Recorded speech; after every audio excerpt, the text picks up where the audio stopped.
puede estar en una condición académica por perder asignaturas, 1, 2 o 3 veces, o por tener bajo promedio acumulado 1, 2 o 3 veces, ¿cierto? Nosotros cogimos esa población de segundo, tercero, cuarto semestre que tenía esa condición, más algunos estudiantes que tenían la condición normal. ¿Para qué? Obviamente porque estamos hablando de una investigación de carácter cuantitativo desde un diseño cuasi experimental, pretest, post-test, con un grupo de comparación, perdón, con 2 grupos de comparación, ¿sí? Teníamos 2 grupos experimentales y 2 grupos de comparación. Ya les voy a mostrar el diseño para que quede un poco más claro. Ok. ¿Cuál es entonces la justificación de nosotros querer hacer todo este tipo de cosas? Y es que en los ambientes universitarios, y yo diría que no solamente en los ambientes universitarios, sino también en los ambientes de los colegios, es reiterativa la discusión del por qué el bajo nivel académico de los estudiantes, ¿cierto? Y obviamente la discusión se traslada. Nosotros como docentes universitarios a veces decimos y le echamos mucho la culpa, hacemos la fácil, echarle la culpa del bajo rendimiento académico al colegio. Y decimos es que los estudiantes llegan con ese nivel del colegio. En parte puede que tengan razón, pero en parte tampoco es que sea así. Porque nos vamos a dar cuenta que las variables que pueden influir en que una persona tenga un bajo rendimiento académico no necesariamente son exclusivas desde lo cognitivo, pero que las otras variables que afectan para que una persona tenga bajo nivel académico y obviamente aumente los índices de repitencia y de deserción en las universidades, sí afectan lo cognitivo. Y esta mañana lo explicaba el doctor Fernando y nos decía que obviamente una persona, ¿sí?, cuando hablaban de la parte de la serotonina y de la depresión y toda la parte de ansiedad, afecta lo cognitivo. Y la doctora Patricia también lo decía, si hay esa afectación desde lo emocional, toda la parte del funcionamiento ejecutivo de una persona, el cómo procesa la información, va a tener un menoscabo suficiente como para que un estudiante en educación superior no pueda rendir de la misma forma. No quiero decirlo que lo haría una persona normal, pero sí por lo menos con una capacidad de poder inhibir, ¿cierto?, alternar o llevar procesos superiores de una forma mucho más eficaz. Entonces, desde el punto de vista del estudiante se hacen evidentes factores motivacionales, de deserción, fracaso académico.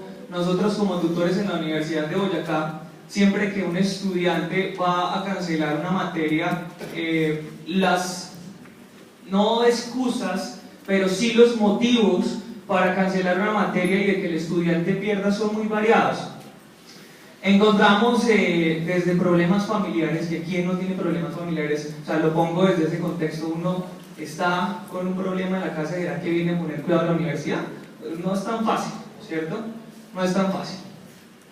Algunos teóricos refieren que los factores determinantes son el sistema social, evidentemente, el sistema escolar y el sistema alumno. Entonces, el bajo rendimiento académico, como el tiempo excesivo que es invertido para la formación académica y el abandono de los estudios, son evidentes problemáticas comunes en todos los países. Esto es algo que tenemos que tener en cuenta. Esto no es solamente de Colombia, esto es de realmente una gran población, sobre todo en Latinoamérica. Que nosotros seamos un pilar frente a los niveles de deserción, y pues ya sabemos nuestros resultados en las pruebas PISA, y por eso los maestros están ahora un poco molestos, bueno, por toda una cantidad de cosas que no voy a entrar a discutir.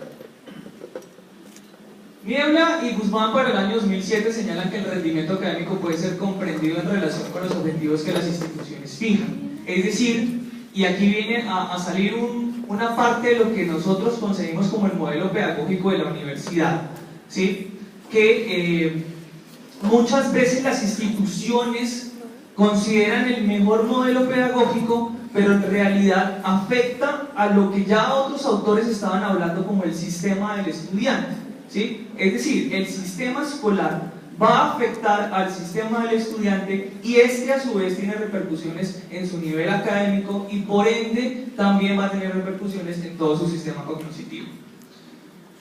Los mínimos de aprobación. Yo siempre he tenido una seria dificultad con que uno pase en 3. ¿Qué es un 3? 3 es duro y lo demás es nota. No. O sea, realmente estamos acostumbrados a un sistema cuantitativo que siempre nos mide y que el número es el que nos va a determinar qué tan eficaces somos. Entonces, hay muchos psicólogos un poco imprudentes, ojalá no me esté metiendo en camisa de 11 varas, que hacen pruebas de CI y ya con eso entonces miden a la persona y con eso se midió su capacidad ejecutiva, porque tiene 75 y no tiene 80. Entonces, si tiene 75 no puede estar en cierta institución y no puede alcanzar ciertos logros. Si nosotros lo hacemos y lo comparamos y vamos y aplicamos una prueba de coeficiente intelectual sin ser obviamente ofensivo a una persona del campo, puede que los resultados no sean muy grandes, ¿sí? Yo los reto a ustedes a que vayan y hagan lo que hace la persona del campo, a ver si pueden, ¿sí? Yo quisiera preguntar cuántos de ustedes saben ordeñar una vaca. Bueno, tú sabes ordeñar una vaca. Ok, las personas normales no sabemos ordeñar vacas. Es cierto. Y entonces es que nosotros, pues yo diría, si hay un CI para los de la ciudad, pues que hagan un CI para los del campo, ¿sí? Y nosotros saldríamos, perdónenme la expresión, brutos cognitivamente desde el punto de vista del índice que saldría en ese CI, ¿sí? Porque de entrada no sabemos ordeñar una vaca, ¿cierto? No sabemos. Bueno, todo esto, estos mínimos de aprobación ante un determinado conjunto de conocimientos y actitudes de las cuales están relacionadas una de otra con el funcionamiento cognitivo de la persona. Entonces, sacar un 3 es decir que si usted saca un 3, tiene las aptitudes y la actitud frente a un concepto que se supone que debió aprender. Y suele pasar que el que sacó 3 puede que no tenga el concepto, como que el que sacó 2.9, 2.94, ¿sí o no? ¿Qué ha pasado? Puede que sí lo tenga, ¿sí? Ok, ya ahondaré un poco más en esa idea. Vergara Mesa en el 2011 señala que las funciones ejecutivas son entonces un proceso que sostiene una estrecha relación con el desempeño académico, obviamente los estudiantes universitarios. Bess, Miller y Naglieri desarrollaron una investigación donde relacionaron la edad con el funcionamiento ejecutivo y desempeño académico. Ya esta mañana los doctores que ya pasaron por acá lo decían, ¿cierto? Se supone que uno debería tener un desarrollo completo de su corteza prefrontal y todas las regiones que componen la corteza prefrontal, que vienen a ser como el piloto de las funciones ejecutivas, sin ser localizacionista y decir que solamente la corteza prefrontal tiene las funciones ejecutivas, pero sí que de una u otra forma va a marcar la madurez. Yo le pregunto a los que pueden estar en primero, ¿alguno tiene más de 18 años? Gracias. Esa es la respuesta. No quiero decir que el que no tiene 18 años no tiene la capacidad, porque acuérdense que hablamos de diferencias individuales y las diferencias individuales nos marcan de que no necesariamente uno tiene que tener 18 años para tener una madurez intelectual y que sus procesos cognitivos den cuenta de un proceso en una vida universitaria. Los investigadores llegan a la conclusión de que el desempeño académico está relacionado con las funciones ejecutivas como el control de la atención, ¿sí? Que si hacemos cuentas, pues, ¿cuánto de la clase es para ustedes consciente? ¿Sí? El control inhibitorio. Vaya y pase a alguien por el lado de la puerta y todos miran la puerta. Memoria de trabajo. quiz de neuro, al final. ¿Sí? Y a la entrada. No, hagamos el del final. Bueno, a veces tres. Pero el del final se supone que lo acaban de ver y se bloquea su memoria de trabajo porque están en pro de procesar una información totalmente diferente a la que necesitan en ese momento. Entonces, la selección del estímulo frente a la información relevante para la memoria de trabajo no es tampoco la que debería ser. Actualización, flexibilidad conceptual y la planeación. Barceló, Lewis y Moreno en el 2006 evaluaron el funcionamiento ejecutivo por medio de test neuropsicológicos, evaluando dos grupos de estudiantes universitarios con bajo y alto rendimiento académico, un poco diferente a lo que estamos haciendo nosotros. Los resultados de este estudio evidencian que existen diferencias en el rendimiento entre el grupo de alto y bajo rendimiento académico, siendo el grupo de alto rendimiento académico con mejores resultados en la evaluación neuropsicológica.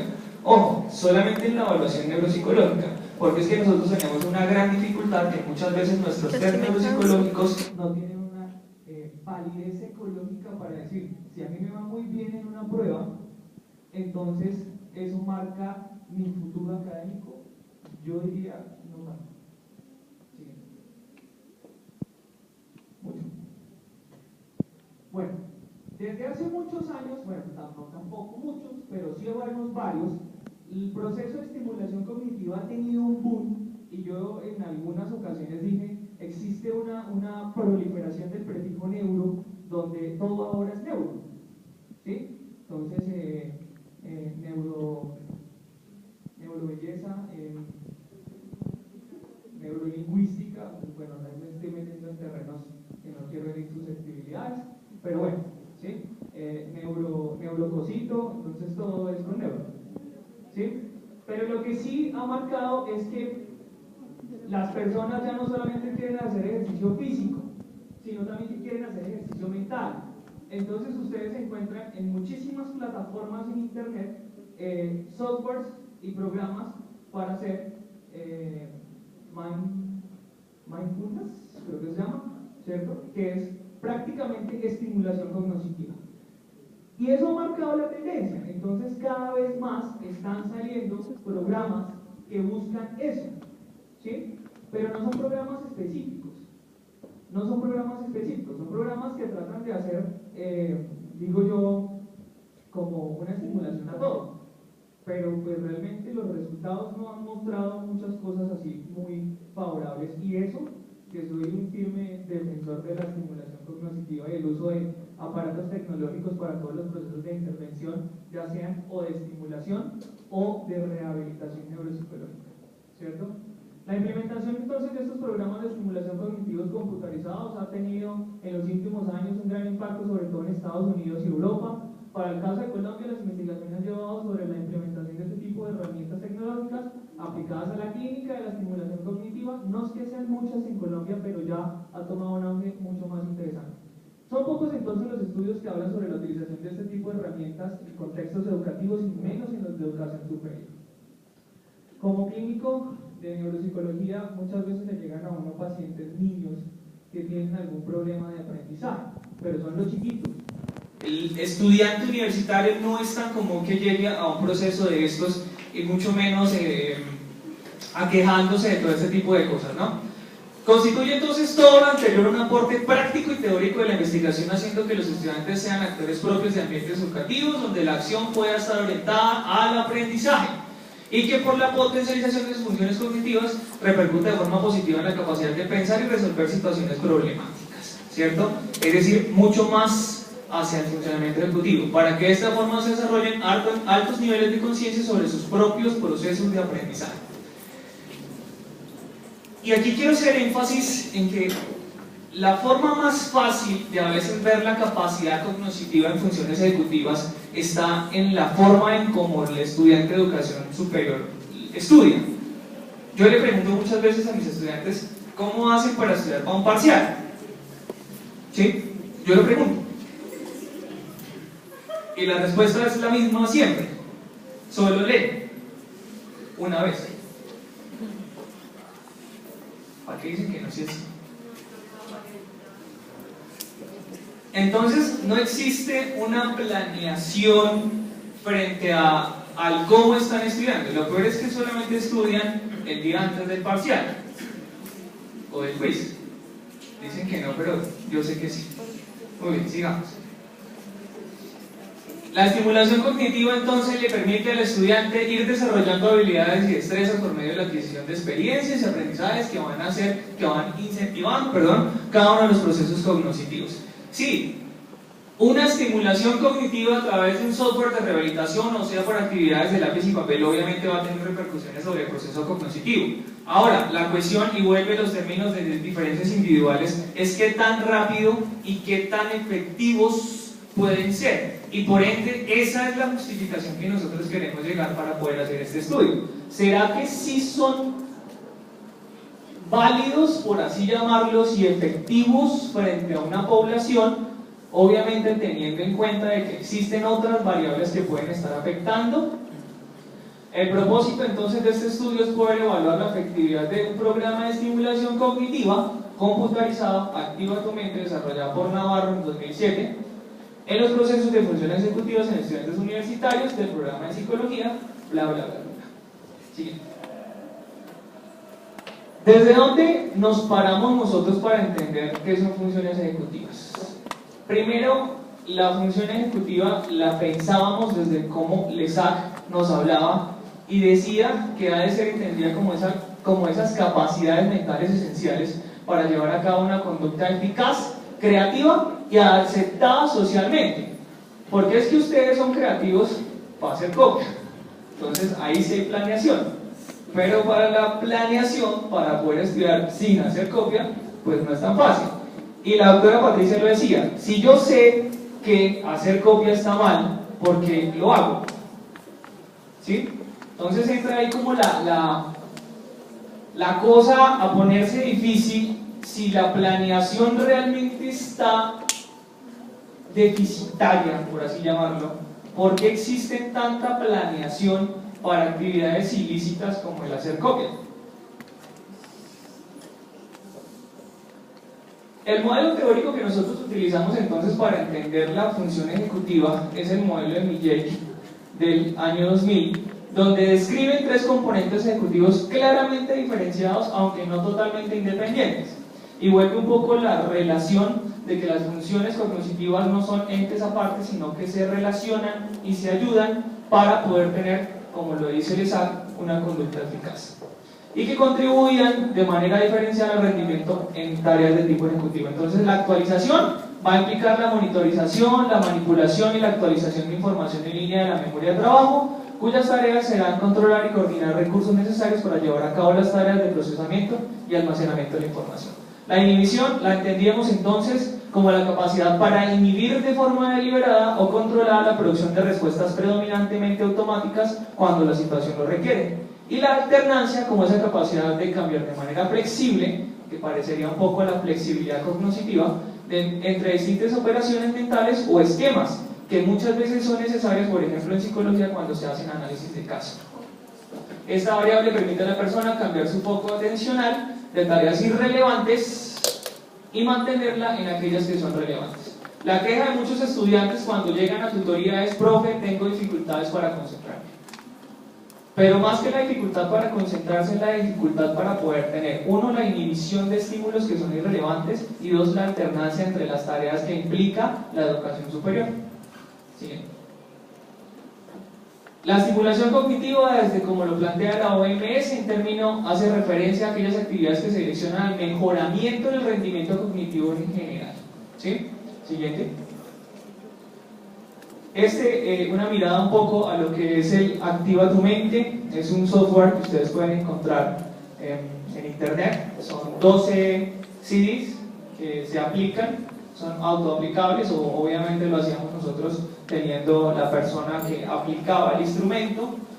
Cada una de las sesiones llevaba actividades de percepción, cálculo, razonamiento, espacio, memoria, lenguaje, y estas van variando de complejidad según el número de la sesión.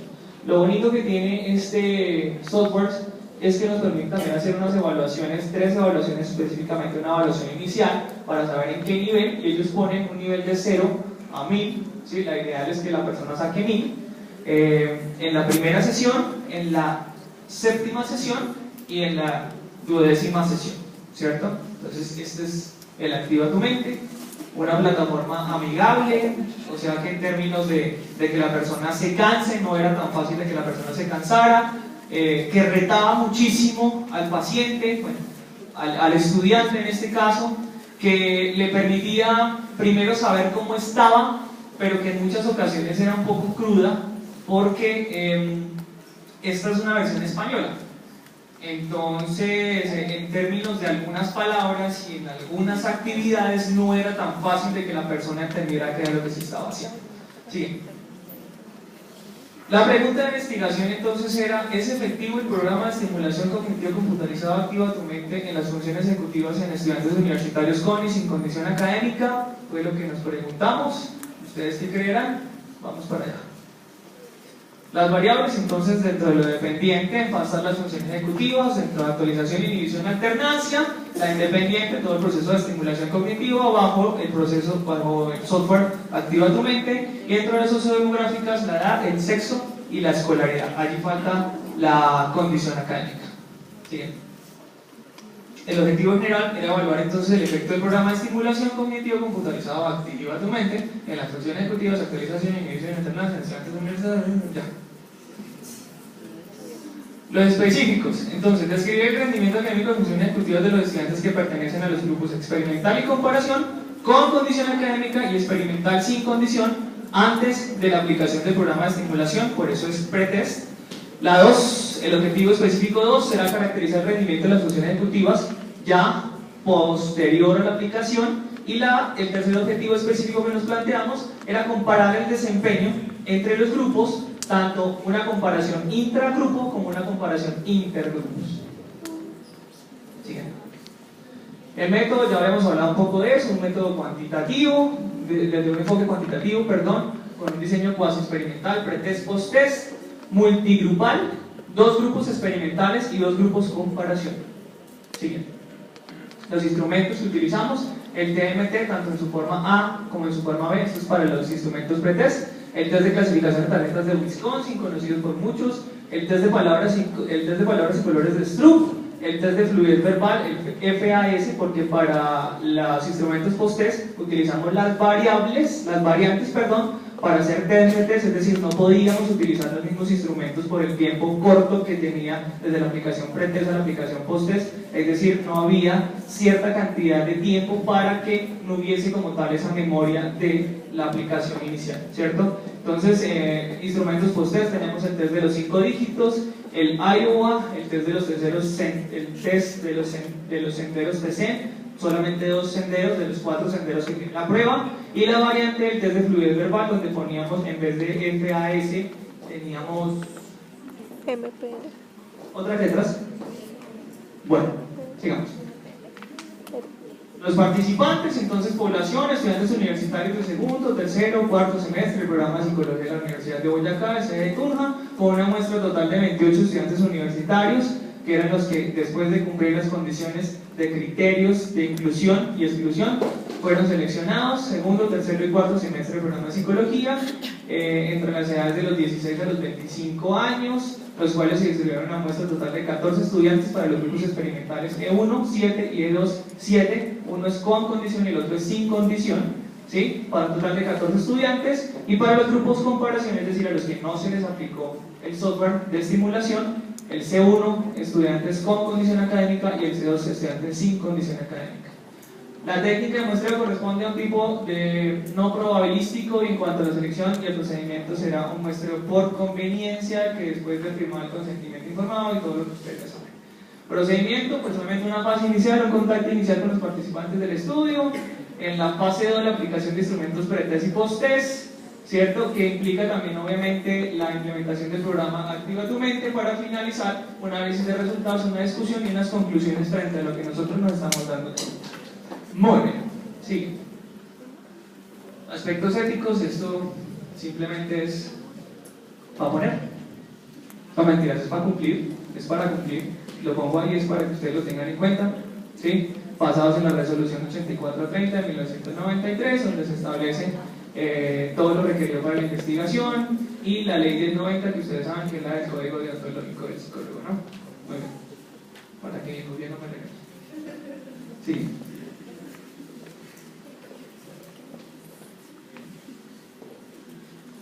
Bueno, aquí viene lo bonito.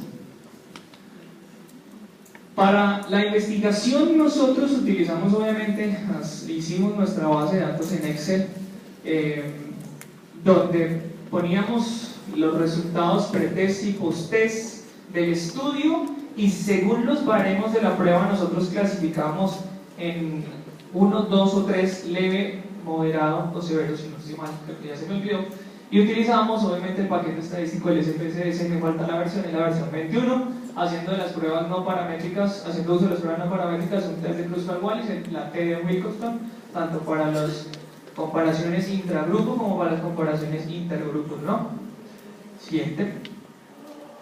La información sociodemográfica, entonces encontrábamos que para la variable edad, los 19 años representaban 35.7%, siendo la edad de mayor prevalencia. Miren que estamos hablando de estudiantes de 19 años, ¿sí? Aunque teníamos una dispersión bastante altica, o sea, estaban en 19, pero teníamos estudiantes de 20 y pico, como teníamos estudiantes de 16 también, ¿cierto?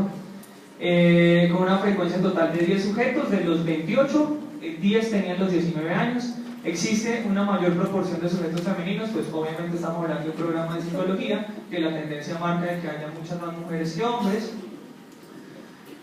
con un total de 66.7%, y solo un 18.2% eran hombres. En lo correspondiente a la escolaridad, el segundo semestre parece ser el semestre donde existe mayor condición académica, que era la que nosotros necesitábamos, con un total de 66.7% y una frecuencia de 22 sujetos de la muestra, es decir, casi todos los sujetos se seleccionaron desde el segundo semestre.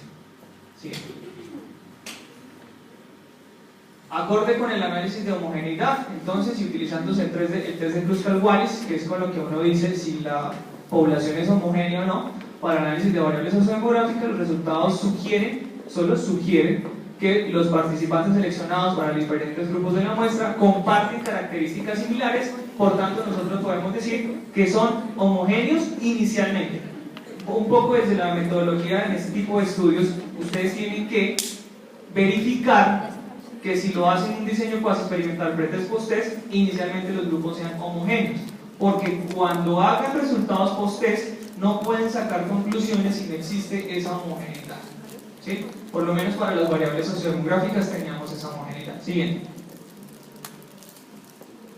Los resultados del primer objetivo específico. Entonces, desde el análisis de homogeneidad, según los puntajes obtenidos en las pruebas pretest, se observa que la distribución de los puntajes recogidos en las pruebas entre los grupos es la misma.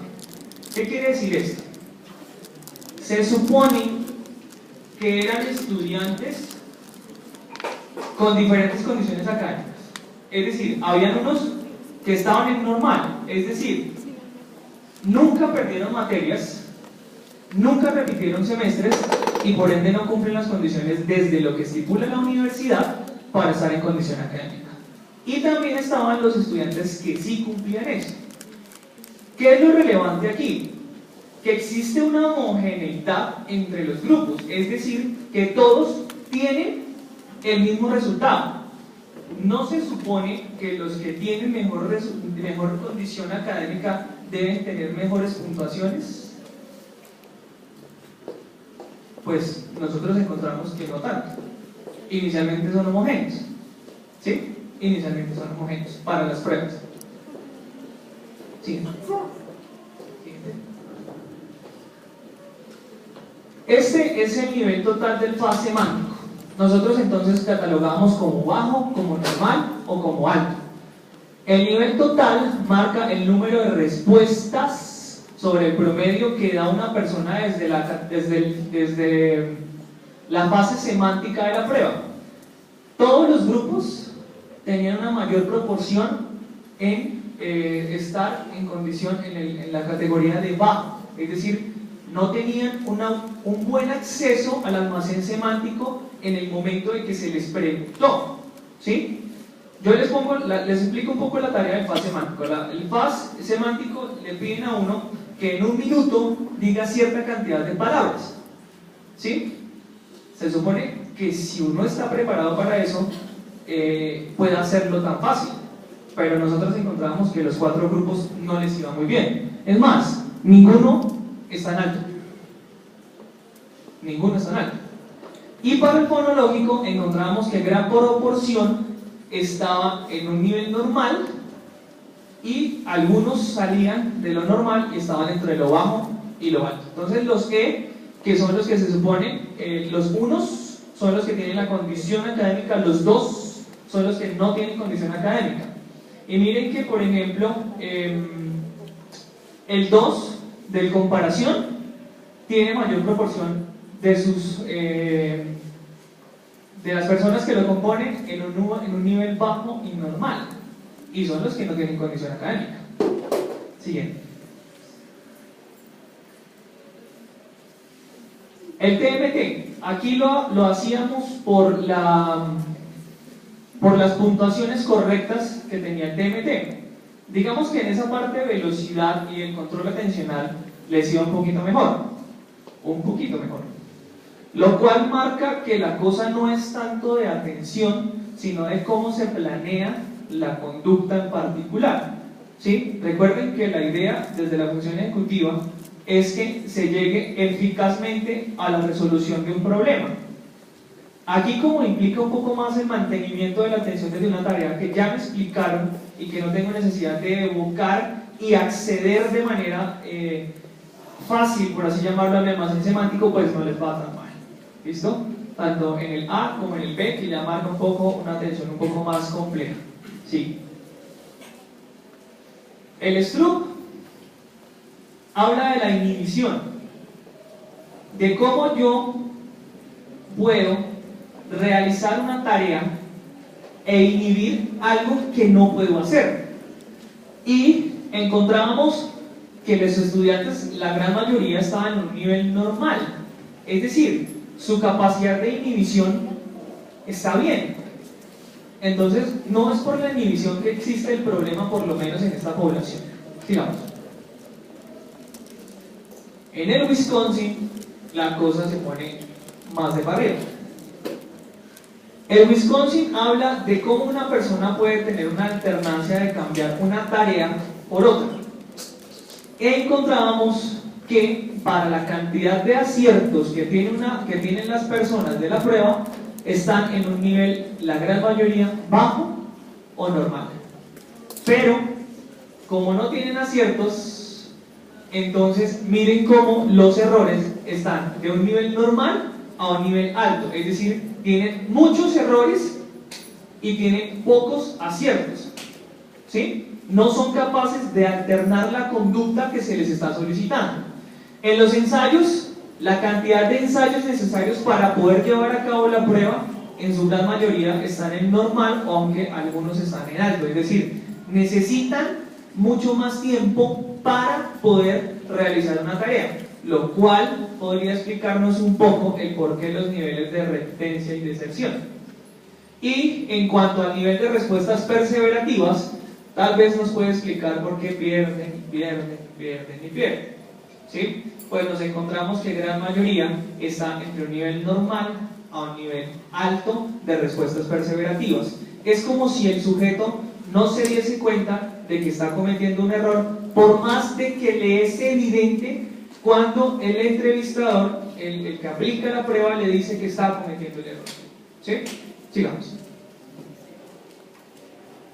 ¿Sí? Entonces aquí ya el segundo objetivo específico, que sería la comparación post-test. Miren que este es el test de los senderos, es decir, el que marcaría el del TMT. Ya no están tan bajo la cosa, pasando de un nivel normal a un nivel alto, es decir, les va mucho mejor, ¿sí? En el tiempo. Perdón, aquí estoy diciendo algo que no es cierto. En el tiempo, ellos están gastando más tiempo en hacer las cosas.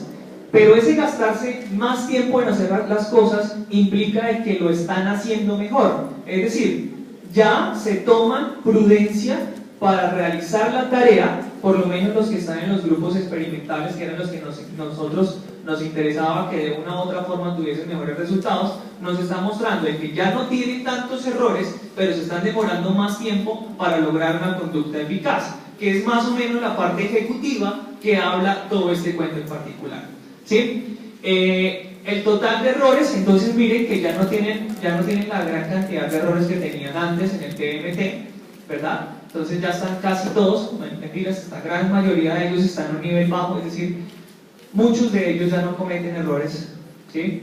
Y para el sendero 2 ya el tiempo por lo menos está en un nivel normal, y los errores, si ustedes ven las puntuaciones rojas, están la gran mayoría en bajo nivel de errores, es decir, cometen menos errores pero se gastan más tiempo, ¿sí? Sigamos. En la variante del FAS semántico, entonces aquí fue algo que no nos esperábamos realmente. Las puntuaciones bajaron, parece que algunas letras pueden estar más inmersas en la semántica, en el lenguaje de las personas. El FAS puede que sea mucho más fácil para ellos que la variante que marcaba otras letras, lo cual hizo que las puntuaciones, en vez de subir, bajaran un poquito, ¿sí? Y en la parte fonológica nos encontramos toda esta dispersión. Los grupos experimentales están en un nivel normal alto, en cambio las comparaciones, algunos están en bajo y otros están en alto. Siguiente. El test de los 5 dígitos, que mide un poco la velocidad y un poco también esa inhibición, nos encontramos varias cosas. El grupo E1 lo encontramos en la gran mayoría en un nivel bajo, pero a diferencia el E2 nos lo encontramos en un nivel alto, y recuerden que el E2 es sin la condición académica, entonces mejoró el de la condición académica, el de sin condición académica, perdón, y en las otras partes también se viene a presentar como esa tendencia. ¿Listo? Sigamos.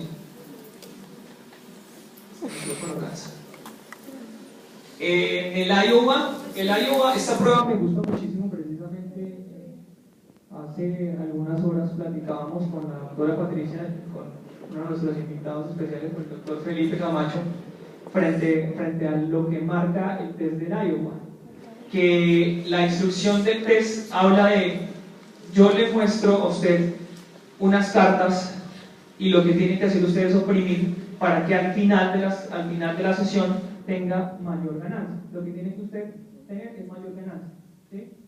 Y la persona se va dando cuenta que cuando oprime algunas tiene más ganancia, y cuando oprime otras tiene menos ganancia, y cuando a veces oprime algunas le quitan, ¿sí?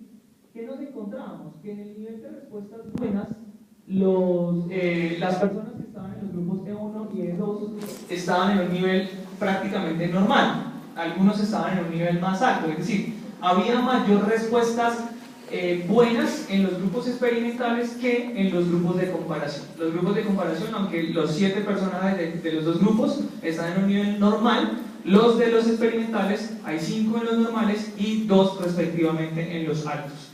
Así para las malas, entonces las respuestas malas, es decir, las respuestas que yo primo y le quita ganancia en la prueba, son menos las respuestas malas en los grupos experimentales que en los grupos de comparación, ¿sí? Y en el total de la ganancia existe es muy equiparable cómo ganan las personas en los grupos. Es decir, por más de que los grupos comparación seleccionan más respuestas malas que buenas, terminan ganando prácticamente igual que los que están acertando, por así decirlo, con respuestas buenas. ¿Sí?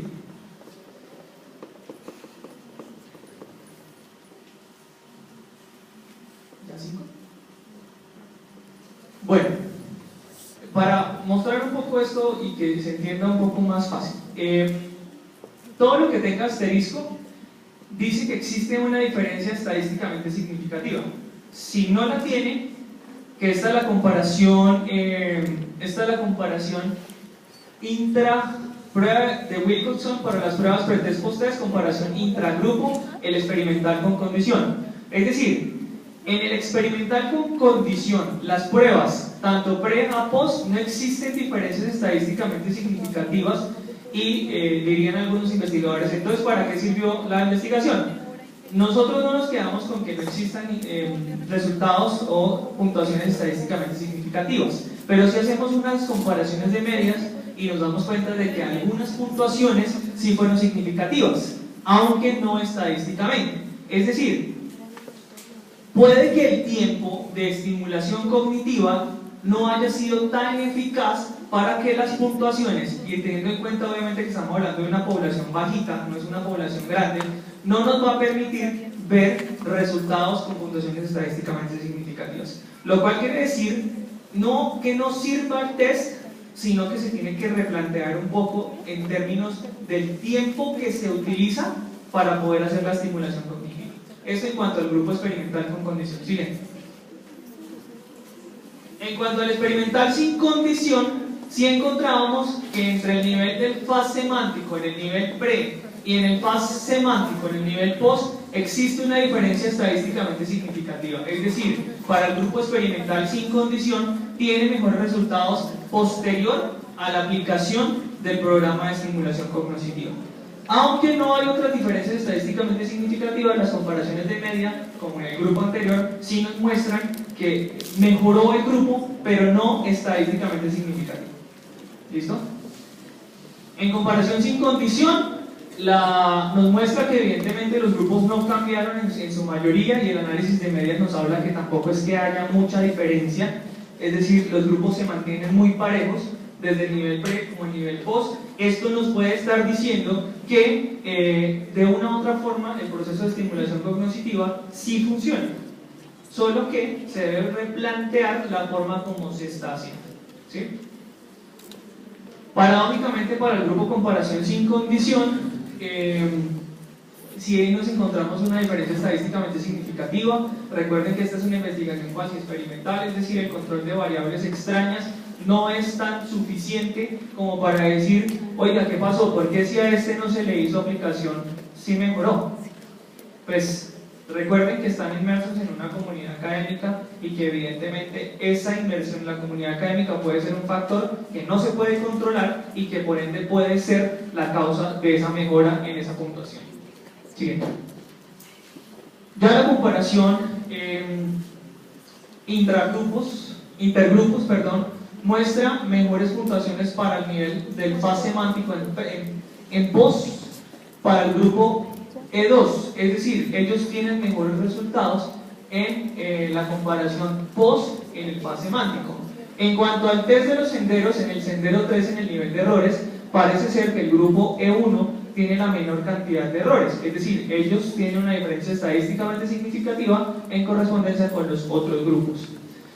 El test de los 5 dígitos, nos encontramos que los grupos E1 y E2 tienen mejores puntuaciones estadísticamente significativas. Para los 5 dígitos, la parte 4, también encontramos lo mismo. En el Iowa hay mejores resultados en el nivel de respuestas buenas, y en el Iowa a nivel de respuestas malas existe una diferencia estadísticamente significativa. Es la única diferencia estadísticamente significativa propiamente hablando, las otras simplemente hablan de una diferencia de medias. Siguiente. La discusión, entonces, Vergara y Mesa, como lo decía hace un rato, señalan que las funciones ejecutivas son un proceso que sostiene una relación estrecha con el desempeño académico de los estudiantes universitarios, lo cual nosotros podemos observar que los resultados en los niveles bajos en las pruebas, juntos con la condición académica de los estudiantes, obedece evidentemente a la relación planteada por los autores. Si existe una relación entre el funcionamiento ejecutivo, desde lo que nosotros encontramos, entre el funcionamiento ejecutivo y la condición académica. Niebla y Guzmán señalan que el rendimiento académico puede ser comprendido en relación con los objetos que las instituciones fijan, que desde los resultados de la investigación se evidencia que aunque las funciones ejecutivas están a un nivel bajo, no necesariamente eso indica que la situación académica del estudiante sea igual. Es decir, estar en condición académica baja no significa tener una puntuación, estar en una condición académica normal no significa tener un buen promedio a nivel cognitivo, ¿sí?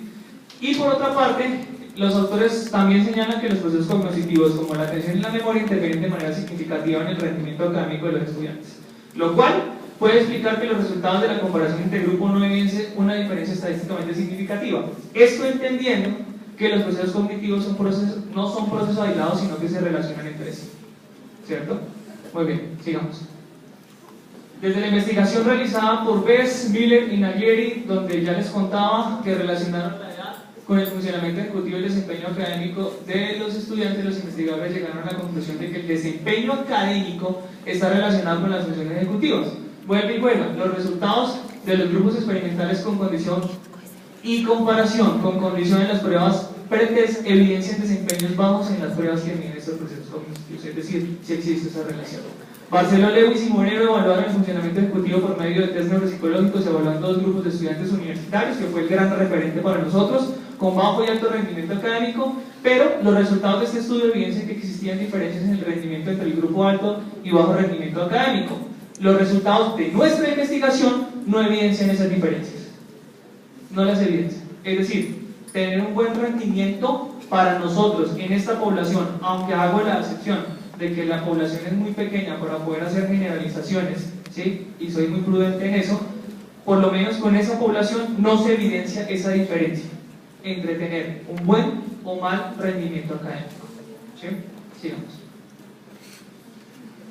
Estos autores destacan la superioridad de la estimulación cognitiva por medio del computador, postulándola como una alternativa válida y efectiva.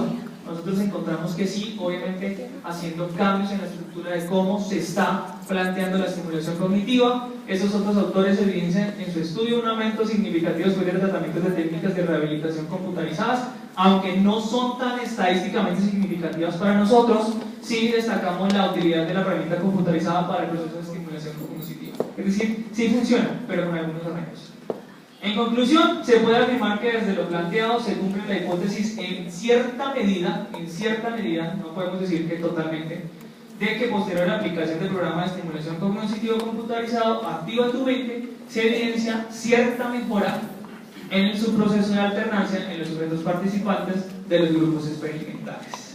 La característica del funcionamiento ejecutivo para los grupos en la fase pretest no son correspondientes a los perfiles encontrados en diversas investigaciones que aseguran la afectación de este proceso cognitivo, es decir, esta población parece ser diferente. ¿Sí? Siguiente. Siguiente. A mis referencias y muchísimas gracias.